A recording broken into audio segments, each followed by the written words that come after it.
We all know there's nothing too hard for God, but sometimes we do make things harder for him than it has to be. And not hard as in can't be achieved, but when things are not aligning according to his will, he have to step in to realign them. When things fall out of order, when God is telling you to be quiet, everybody don't need to know your business, but you still share it with somebody you think you can trust. Next thing you know, it's spreading like wildfire. When God tell you to stop dealing with certain people, then you get betrayed. Feelings get hurt, heart get broken. When he tell you to go right, but everything to the left look more promising. The Bible says God goes before us to level all the mountains. He sometimes have to make our crooked paths straight. The enemy didn't always do it. It be our own choices and decisions, our disobedience. Then we be wondering why our blessings taking so long. Why God promised us something that ain't happened yet. Start to feel like we heard wrong. Maybe God lied to us. Not thinking that had we gone straight like God told us to, and not make that small detour he warned us about, he wouldn't have to go and fix our mess. Because of us telling things we had no business telling, connecting with people we shouldn't have, our blessings be held up because he got to go before us to deal with all the plots and plans, all the schemes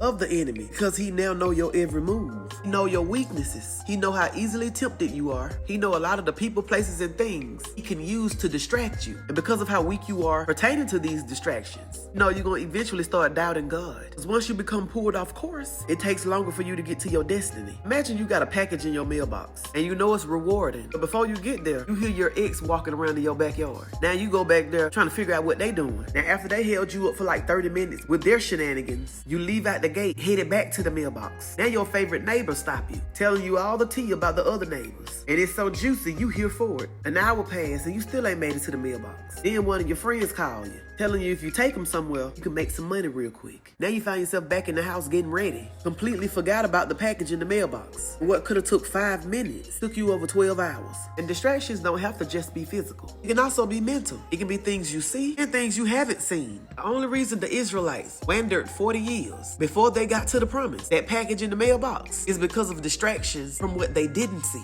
A journey that could have took less than a year left them going in circles because the enemy had planted in them all the stuff God wasn't doing versus highlighting the thing God was. They kept going left when God was telling them to go right. God still kept his promise. He eventually aligned what was out of order, but because of distractions, it took longer. I'm not gonna give you no feel-good message telling you your blessing gonna be here tomorrow. That depends on you. Because if you're allowing yourself to become distracted, your wandering is your own doing. No package is in the mailbox. How long it takes you to retrieve it is solely up to you. But y'all be blessed.